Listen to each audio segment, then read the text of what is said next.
అందరికీ నమస్కారం. కూరగాయలతో సాంబార్ చేస్తున్నాను.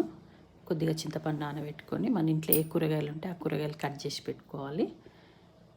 ఒక గిన్నె పెట్టుకొని కొంచెం నూనె, క్యారెట్, పచ్చిమిర్చి, మునక్కాయ, దొండకాయ, ఉల్లిపాయ, టమాటా, పసుపు ఇవన్నీ కొద్దిగా మగ్గనివ్వాలి.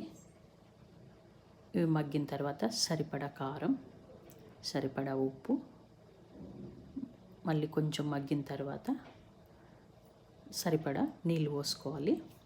నేను 3 గ్లాసులు నీళ్ళు పోసుకున్నాను. ఒక 5-6 మిరియాలు దంచేసుకోవాలి. సరిపడా చింతపండు రసం పోసుకోవాలి. ఈ సాంబార్ పౌడర్ నేను ఇంట్లో రెడీ చేసుకున్నాను. 2 స్పూన్లు తీసుకొని కొద్దిగా నీళ్ళు వేసి ఇలా కలుపుకోవాలి. ఇలా కలుపుకున్న దాన్ని ముక్కలు ఉడికిన తర్వాత అందులో పోసి కలుపుకోవాలి. ఇప్పుడు ఈ సాంబార్ చిక్కగా అవుతుంది. మనకు కావాలంటే ఇంకొన్ని నీళ్ళు పోసుకోవచ్చు. కొంచెం షుగర్ వేస్తే టేస్ట్ చాలా బాగుంటుంది. కొత్తిమీర, ఒక చిన్న బౌల్ పెట్టుకొని నూనె, జీలకర్ర, ఆవాలు, ఎల్లుల్లిపాయలు, పసుపు, ఆ పోపు సాంబార్లో వేసుకోవాలి. సాంబార్ చాలా బాగా టేస్ట్ ఉంటుంది. నా ఛానల్ లైక్ చేయండి, షేర్ చేయండి, సబ్స్క్రైబ్ చేసుకోండి.